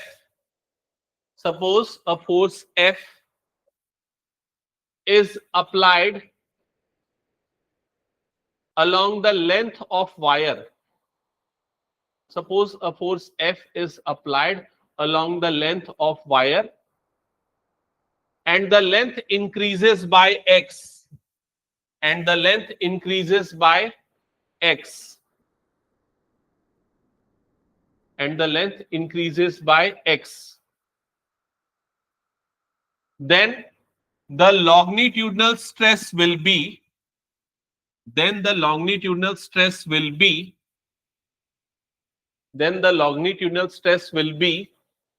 F upon A. तो stress का जो formula होता है force per unit area, that's it. And strain will be x upon L, and strain will be x upon L. ठीक है, जो लिखा वो समझ में आएगा, एक बार चेक कर लो। मान लेते हैं ये वायर है जिसकी लेंथ L है, उसका क्रॉस सेक्शनल एरिया, जो ये वाला जो एरिया है, ये वाला एरिया A हो गया। आपने इस पे एक फोर्स लगाया, F लगाया, जिससे इसमें क्या हुआ, एक एलोंगेशन हुआ और इसकी लेंथ इंक्रीज हो गई। कितनी इंक्रीज हो गई, x इंक्रीज हो गई। ओरिजिनली इसकी लेंथ कितनी थी, L थी। यहां तक की चीजें क्लियर हो गई। तो यहां पर स्ट्रेस जो बना वो F अपॉन A हो गया, स्ट्रेन जो बना वो x अपॉन L हो गया। लेकिन ये जो x है ये एक वेरिएबल क्वांटिटी है, इसीलिए मैंने इसको x लिया, इसको डेल L नहीं लिया। जनरली हम लोग डेल L ले रहे थे अभी तक, क्योंकि यहां पर x चेंज होगा डिपेंडिंग ऑन फोर्स। जितना ज्यादा फोर्स लगेगा x उतना ज्यादा होगा। समझ में आ गया ये चीज? ठीक है, तो यहां पर जो आपका यंग्स मॉडुलस है y या गामा इज इक्वल टू क्या होता है, स्ट्रेस अपॉन स्ट्रेन। तो ये क्या हो जाएगा, F upon A divided by x upon L, या फिर गामा इज इक्वल टू ये आ जाएगा FL upon A into x। यहां तक समझ में एक्सप्रेशन, ये ऑलरेडी हमने पहले किया हुआ है डिराइव, दोबारा से उस चीज को लिख रहे हैं और कुछ नहीं। ठीक है, और हमें किस चीज का डेरिवेशन करना है, वर्क डन का। वर्क डन को किससे डिनोट करते हैं, W से। क्या होता है वर्क का formula, basic formula, simple formula, force into displacement, यही होता है। है ना। तो यहां पर आ जाएगा फोर्स इनटू डिस्प्लेसमेंट। डिस्प्लेसमेंट को अभी मैं ऐसे ही रफ वर्क है, ये डिस्प्लेसमेंट लिख दिया। क्लियर हो गया ये चीज? मतलब आपको फोर्स की एक्सप्रेशन चाहिए यहां पर, फिर उसको आप डिस्प्लेसमेंट से मल्टीप्लाई करोगे। तो एक काम करते हैं, फोर्स निकाल लेते हैं। तो एफ की वैल्यू निकालने के लिए इसको इधर क्रॉस मल्टीप्लाई कर लो, तो क्या हो जाएगा, gamma A into X upon L that is equal to क्या हो जाएगा, एफ। क्या ये चीज समझ में आ गई? तो फोर्स कितना है यहाँ फोर्स आ गया F is equal to gamma A upon L into X. यहां तक किसी को कोई डाउट है तो चेक कर लो और बताओ। ठीक है, डन, यहां तक की चीजें हो गई। अब इसमें थोड़ा एक चीज बताना मुझे, राइट साइड में बताना, ये गामा ए एल एक्स, ये चार अलग अलग टर्म्स दिख रहे हैं, सबका मतलब पता है ना? गामा का मतलब क्या होता है? Young's modulus, modulus of elasticity. A का मतलब क्या है? Area of cross section. L का मतलब क्या है? ओरिजिनल लेंथ है। और एक्स क्या है? एलोंगेटेड लेंथ या वेरिएबल लेंथ जो इंक्रीज हो गई। इसमें वेरिएबल क्या है? सिर्फ एक्स एक वेरिएबल है, बाकी सारी चीजें यहां पर क्या है, कांस्टेंट है। क्या ये समझ में आ रहा है? ठीक है, तो अब अगर मान लो मुझे यहां पर वर्क डन निकालना है, तो मुझे क्या मल्टीप्लाई करना पड़ेगा, फोर्स से डिस्प्लेसमेंट। तो जो वर्क डन होगा, डब्ल्यू जो होगा वो क्या हो जाएगा, फोर्स इंटू डिस्प्लेसमेंट। तो डिस्प्लेसमेंट को मैं एक्स नहीं लेके क्या ले रहा हूं, डीएक्स ले रहा हूं। डीएक्स मतलब स्मॉल चेंज, क्योंकि वो चेंज हो रहा है ना। ठीक है, तो डब्ल्यू इज इक्वल टू क्या हो गया, एफ इंटू डीएक्स। अब W is equal to F की वैल्यू यहां पर पुट करूंगा, क्या हो जाएगी एफ की वैल्यू, ये वाली वैल्यू आ जाएगी यहां पर। क्या आ जाएगा, gamma A upon L into x into यहां पर क्या आ जाएगा, dx। क्या यहां तक समझ में आया सभी को? ठीक है, अब इधर पे ध्यान देना, ये small amount of work done है, तो इसको मुझे छोटे w से रिप्रेजेंट करना चाहिए, छोटा वाला w, small amount of work done. ठीक है, लेकिन मैं इसको मैक्सिमम कितना खींच सकता हूं, वो डिपेंड करेगा ना, उसकी इलास्टिक लिमिट कितनी है उसके ऊपर डिपेंड करेगा। मान लेते हैं इसकी मैक्सिमम लेंथ जो मैं इसको स्ट्रेच कर सकता हूं, जो स्ट्रेच्ड लेंथ है वो स्मॉल एल है। तो जो उसका मैक्सिमम लेंथ जो स्मॉल एल है, वहां तक पे जो वर्क डन होगा, वो वर्क डन निकालने के लिए मुझे क्या करना पड़ेगा, इंटीग्रेट करना पड़ेगा। कौन से इंटरवल से लेके, 0 से लेके मैक्सिमम लिमिट तक, मतलब कहां तक, एल तक। समझ में आई ये चीज? और किस चीज को इंटीग्रेट करूंगा, ये वाले small amount of work done को, मतलब gamma A upon L into x, और इधर पे क्या आ जाएगा, डीएक्स। क्या ये समझ में आया? अब इसमें देखो, ये सारी की सारी चीजें क्या हैं, कांस्टेंट।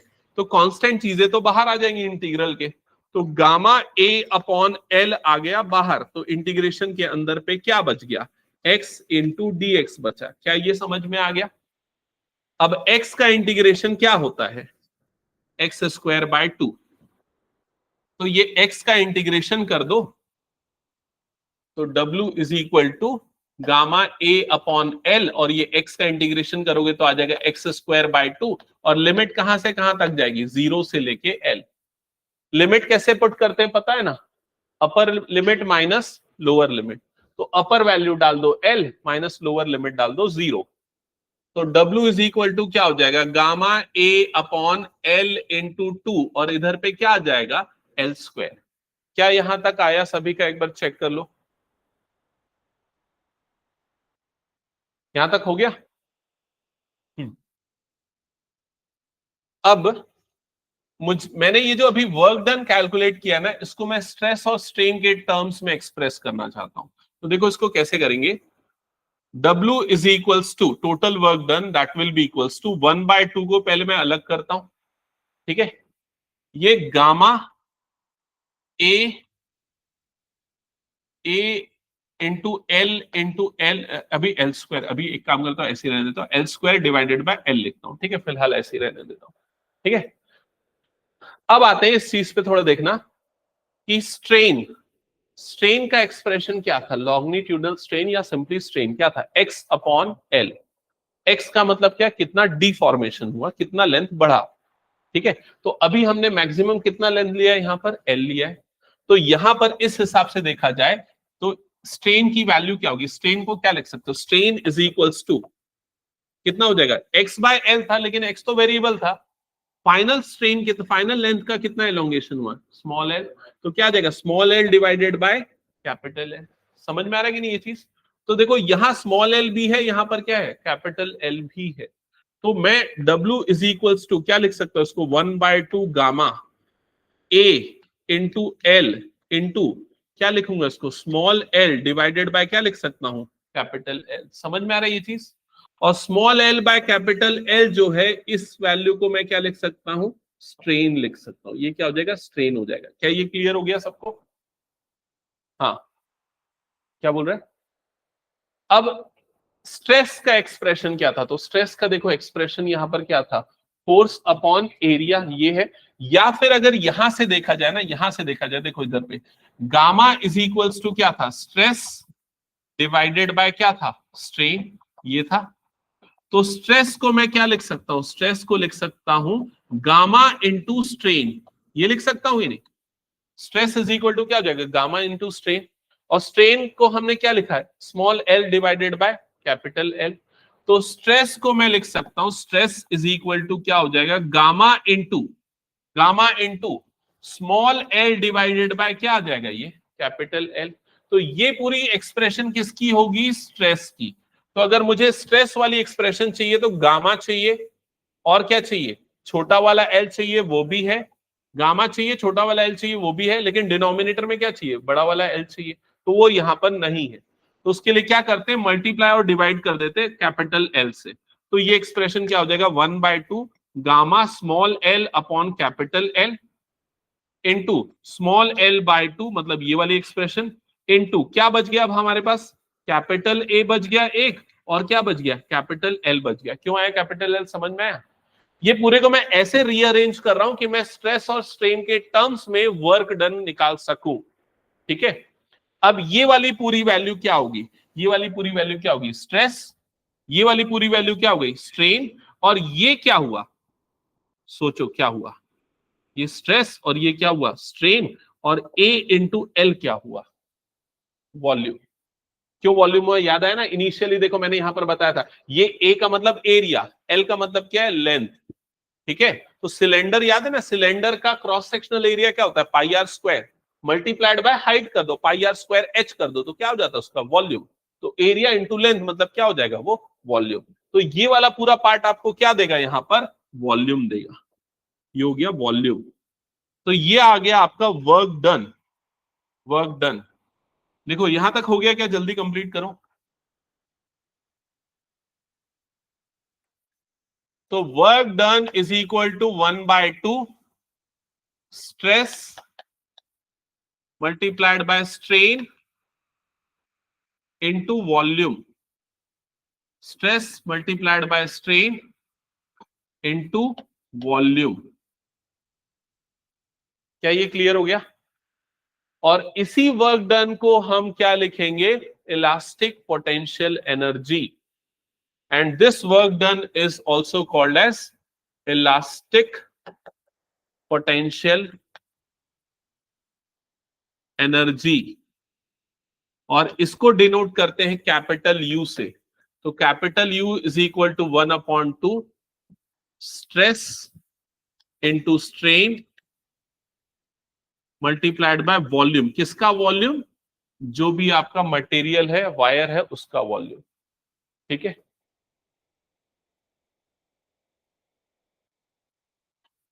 नेक्स्ट अगर मान लो ये वॉल्यूम वाले टर्म को मैं इधर पे शिफ्ट कर दूंगा तो ये क्या आ जाएगा u upon volume that is equals to क्या हो जाएगा 1/2 स्ट्रेस इंटू स्ट्रेन।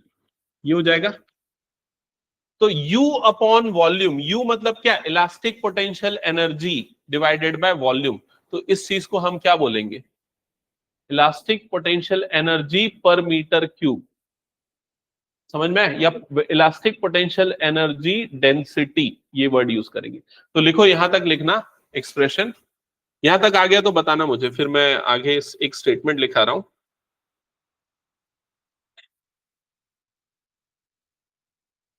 इसके बाद लिखना elastic potential energy per unit volume small u. इसको स्मॉल यू से डिनोट करेंगे दैट इज इक्वल टू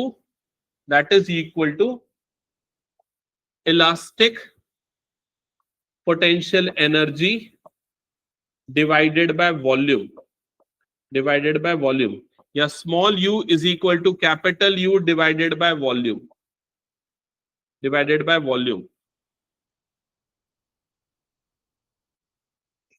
हाँ ये यही वाला बोल रहा था, elastic potential energy per unit volume, उसको स्मॉल u से डिनोट करें, that is equals to elastic potential energy divided by volume. तो small u is equals to क्या हो जाएगा, 1/2 स्ट्रेस मल्टीप्लाइड बाय स्ट्रेन। ठीक है, तो 3-4 तरह के एक्सप्रेशन हमने देखे, ये हो गया वर्क डन, और इसी चीज को आप क्या बोलोगे, टोटल इलास्टिक पोटेंशियल एनर्जी, और इस चीज को क्या बोलोगे, potential energy per unit volume.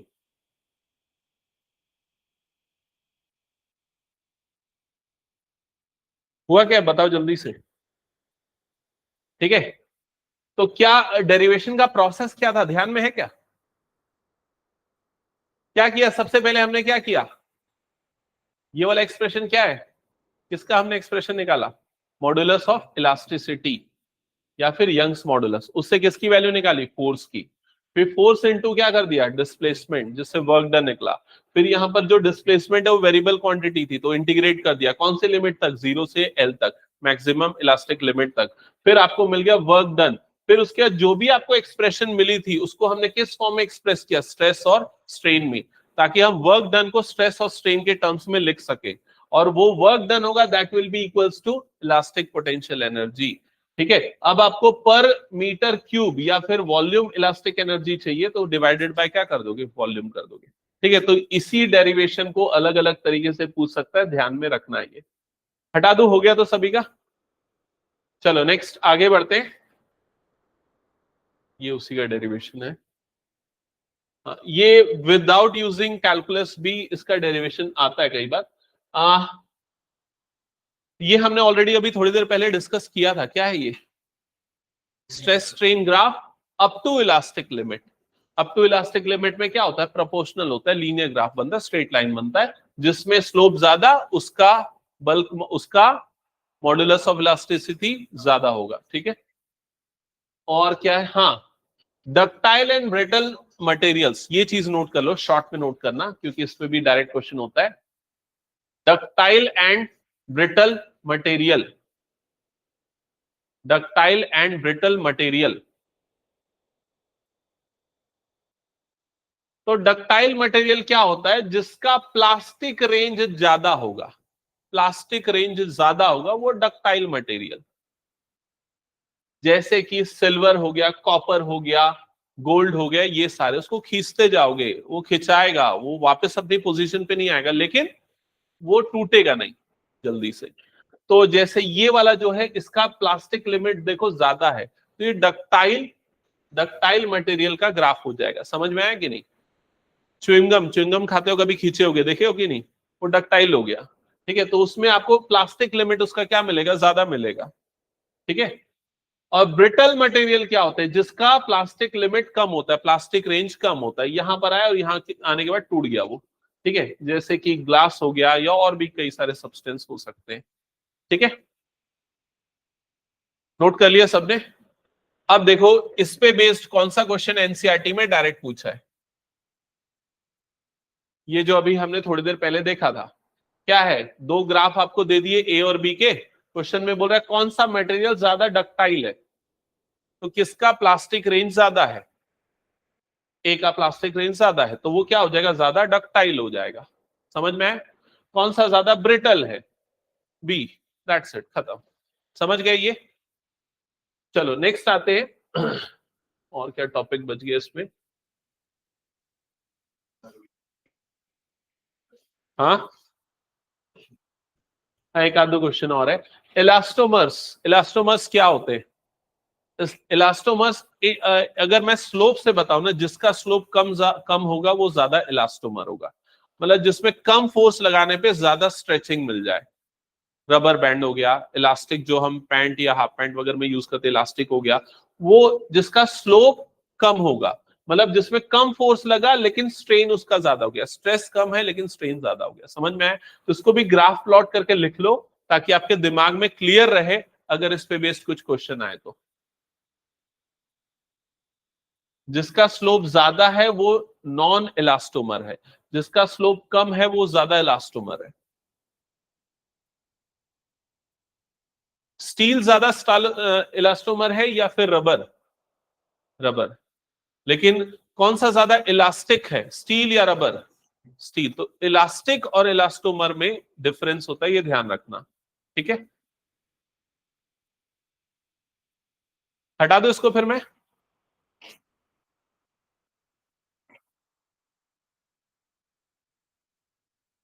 For less strain you will get more, for less stress you will get more strain, that's it। चलो आगे बढ़ते हैं, नेक्स्ट आते हैं इलास्टिक आफ्टर इफेक्ट। तो क्या क्या इलास्टिक आफ्टर इफेक्ट होते हैं? तो delay in regaining the original shape regain करने में कितना टाइम लगेगा। इलास्टिक फटीग, इलास्टिक फटीग क्या होता है? अगर किसी ऑब्जेक्ट को बार बार उसकी इलास्टिक लिमिट तक खींचते जाएं छोड़ते जाएं, खींचते जाएं छोड़ते जाएं, समझ गए ना? तो जैसे हम एक पेन है बार बार आगे पीछे कर रहे हैं तो क्या होगा, वो बार बार इलास्टिक लिमिट पे आने जाने के कारण इलास्टिक फटीग जनरेट हो जाएगा और वो ब्रेक हो जाएगा। यही चीज होता है इलास्टिक आफ्टर इफेक्ट का सेकंड पॉइंट, इलास्टिक फटीग। ये ध्यान में रखना, इसको नोट कर लो। ये सारे 1 मार्क के लायक क्वेश्चन है जो आते हैं स्टेटमेंट या डेफिनेशन बेस्ड। इलास्टिक फटीग क्या है? Loss in strength of material, loss in strength of material caused due to repeated alternating strains,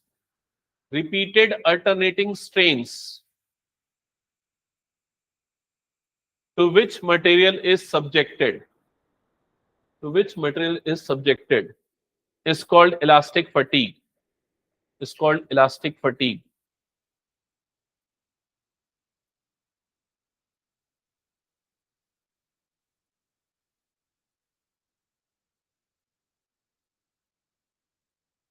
चलो नेक्स्ट, कंप्रेसिबिलिटी मैंने पढ़ाया था क्या? नहीं बताया। कंप्रेसिबिलिटी सिंपल, बल्क मॉडुलस जो पिछली क्लास में हमने पढ़ा था ना, बल्क मॉडुलस को किससे डिनोट करते थे? बल्क मॉडुलस बी से डिनोट करते थे। बल्क मॉडुलस बी से क्या होता था, फॉर्मूला याद है? Minus P into V by del V. ठीक है, ये होता था। तो इसका जो रेसिप्रोकल होता है उसी को बोलते हैं कंप्रेसिबिलिटी, और इसको डिनोट करते हैं बीटा से। तो बीटा इज इक्वल टू क्या हो जाएगा, 1/b। देख लो, इसको हटा रहा हूं क्योंकि नोटेशन में थोड़ा कंफ्यूजन हो जाएगा। Compressibility is reciprocal of bulk modulus.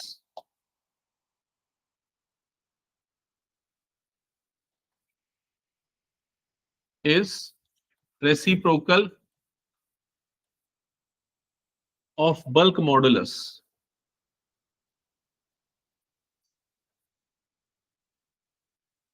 Beta is equal to 1/b, इसको बीटा से डिनोट करते हैं। हाँ, मतलब कौन सी चीज ज्यादा कंप्रेस होगी, तो जिसके लिए बीटा कम है वो ज्यादा कंप्रेसिबिलिटी उसमें, जिसमें बीटा ज्यादा है उसमें कम कंप्रेसिबिलिटी होगी। ये रिलेशन बस ध्यान में रखना है। ठीक है, या हो सकता है कंप्रेसिबिलिटी निकालने बोल दे तो आपको ये सारी वैल्यू निकाल के बल्क मॉडुलस निकालो, रेसिप्रोकल कर दो, यू विल गेट कंप्रेसिबिलिटी। ठीक है, चलो नेक्स्ट आते हैं। दो न्यूमेरिकल है जिसमें एक ये वाला पहले मैं कराता हूं, ज्यादा इंपॉर्टेंट है, फिर देखते हैं बाकी दूसरा।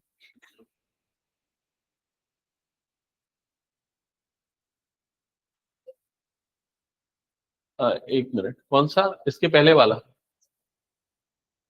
Elastic fatigue.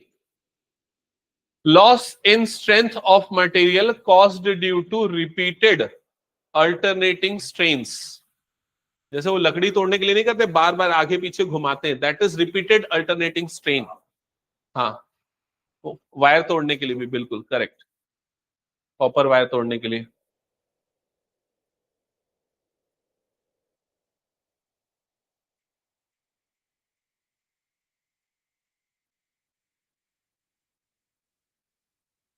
ये मैं व्हाट्सअप कर दूंगा, वैसे मेरे को याद दिला देना, मैं कर दूंगा पूरा पीपीटी। ठीक है, पूरा कंबाइन भी कर दिया 1 से लेके पूरा आखिरी तक का। कुछ एक न्यूमेरिकल बस शायद मिस हो गए होंगे, बाकी तो लगभग सब है। हाँ, ये वाला क्वेश्चन एक बार देखो, ये एनसीईआरटी का ही क्वेश्चन है और इस टाइप के क्वेश्चन ज्यादा पूछे जाते हैं। क्या लिखा है, पढ़ो। ये किस चीज का फिगर है? स्ट्रेस स्ट्रेन का फिगर है। वाई एक्सेस में क्या है? स्ट्रेस। और स्ट्रेस जो है वो 10⁻⁶ न्यूटन पर मीटर स्क्वायर इस वैल्यू पे है। स्ट्रेन की वैल्यू आपको गिवन है यहां पर ये, ठीक है, ओके। अब क्वेश्चन में क्या बोल रहा है फर्स्ट पार्ट में, बताओ। Find Young's modulus. Young's modulus बोलो या फिर मॉडुलस ऑफ इलास्टिसिटी बोलो या कोई भी मॉडुलस बोलो, बल्क मॉडुलस बोलो, मॉडुलस ऑफ रिजिडिटी बोलो, सारे के सारे मॉडुलस जो है स्ट्रेस और स्ट्रेन का क्या है? रेशियो है। या अगर ग्राफ से देखा जाए तो उस लाइन का स्लोप ही उसका क्या होता है? Modulus of elasticity. तो आपको इस लाइन का स्लोप निकालना है और कुछ नहीं करना है, सिर्फ और सिर्फ इस लाइन का स्लोप निकाल दो। हाँ, तो स्लोप निकालने का फॉर्मूला होता है, स्लोप का फॉर्मूला होता है, जिनको नहीं पता लिख लो, y2 minus y1 divided by x2 minus x1। अब क्या है ये y1 x1 y2 x2 तो समझ लो, कोई भी पॉइंट जो उसके कोऑर्डिनेट है वो x1 y1 x2 y2, बस और कुछ नहीं। तो जैसे अगर मान लो ये पॉइंट लेता हूं तो इस पॉइंट का कोऑर्डिनेट क्या होगा? 0,0। तो ये हो गया आपका x1 y1। कोई भी और दूसरा पॉइंट ले लो जिसका कोऑर्डिनेट आप आराम से अच्छे से निकाल पाओ। पॉइंट बी ले लेते हैं, चलो पॉइंट बी लेते हैं। तो पॉइंट बी का कोऑर्डिनेट क्या है? 0.004 कॉमा 300। 300 इंटू जो भी है 10 टू दी पावर कितना है? 6। तो ये हो गया आपका x2 y2। समझ में आई ये चीज? तो स्लोप निकालने का जो फॉर्मूला होता है उसमें वैल्यू डाल दो। तो y2 माइनस y1 मतलब कि 300 minus 0 divided by x2 minus x1। x2 minus x1 मतलब 0.004 माइनस x1 की वैल्यू कितनी होगी? 0। तो 300 अपॉन में कितना आ जाएगा? 0.004। समझ में आएगा ये चीज? अभी इधर से ना 3 0 इधर पे देखो, ऐसा कर दो, इसको लिखो 3। हाँ, अभी वो लास्ट में लिख दूंगा, है वो 10 टू दी पावर 6 आएगा। 300 अपॉन इसको लिख सकता हूं 4 इंटू 10 की पावर माइनस 3। ये ऊपर जाएगा तो 10 की पावर क्या हो जाएगा? प्लस 3। तो 3/4 इंटू 10 टू दी पावर 3। हाँ, एक और चीज जो मैं यहां पर भूल गया था, क्या? 10 की पावर 6 लगाना। तो इंटू 10 की पावर 6 भी आएगा, इंटू 10 की पावर 6 भी आएगा। तो यहाँ पर इंटू 10 की पावर 6 भी आ जाएगा। तो कितना आ जाएगा ये? 3/4 इंटू 10 टू दी पावर 9। आया समझ में? 3/4 into 10 to the power 9। Value approximately कितनी आएगी? 3/4 कितना होता है? 0.75। कौन सा मटेरियल है ये? क्या ये पता कर सकते हो कौन सा मटेरियल है? हर मटेरियल का यंग्स मॉडुलस कांस्टेंट होता है। मैंने एक टेबल बताया था, याद है कि नहीं? देखो यहां पर ध्यान देना, एक टेबल हमने पिछली कुछ क्लास पहले पढ़ा था, इसमें है कि नहीं फिलहाल मुझे ध्यान, ये है पिछली क्लास में। तो 0.75 इंटू 10 टू दी पावर 9, नहीं इसमें से कोई मटेरियल नहीं है और कोई दूसरा मटेरियल होगा। ये यंग्स मॉडुलस है और उनके सभी के ये अलग अलग मटेरियल है और ये उन सभी के यंग्स मॉडुलस है, ठीक है। चलो ठीक है, ये हो गया, समझ में आया फर्स्ट पार्ट सबको?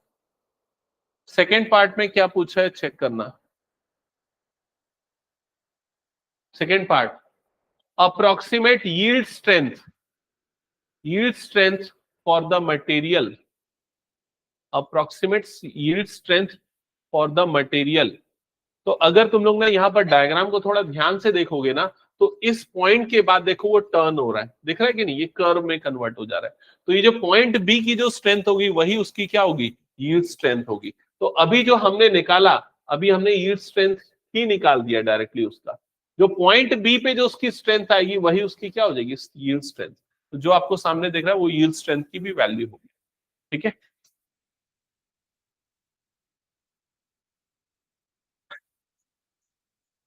नेक्स्ट, ये एक लास्ट क्वेश्चन है, इसको देख लेना तुम लोग, एक बार ट्राई कर लेना ये वाला क्वेश्चन, नहीं बनेगा तो डिस्कस करेंगे। इस टाइप के क्वेश्चन हमने यंग्स मॉडुलस जिस दिन पढ़ा था ना, उस दिन इस तरह के कई क्वेश्चन किए थे न्यूमेरिकल, ये सिमिलर टाइप का क्वेश्चन है, शायद किया ये वाला याद नहीं। दो वायर को अटैच करके कॉम्बिनेशन ऑफ टू वायर्स याद होगा, इस बार तो कॉम्बिनेशन भी नहीं, सिर्फ रेशियोज निकालना है।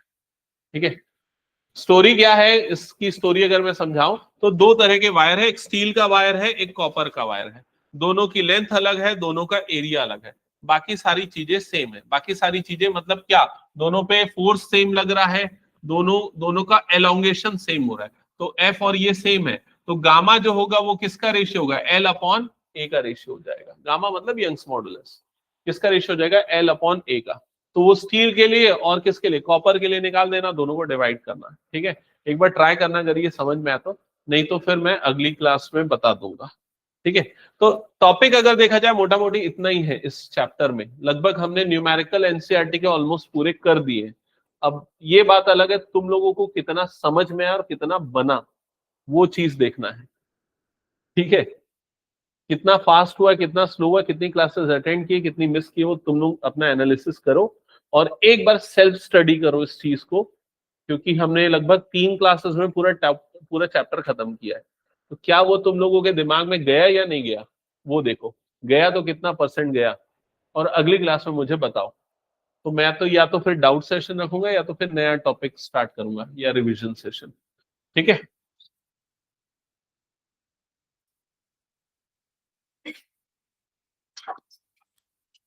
एक ओरल टेस्ट कर दूंगा या तो, चलो क्या बोलते हैं, क्या रिटर्न टेस्ट में क्या होता है फिर पेपर में से चेक हो नहीं पाता है, तो इससे अच्छा ओरल टेस्ट कर देते।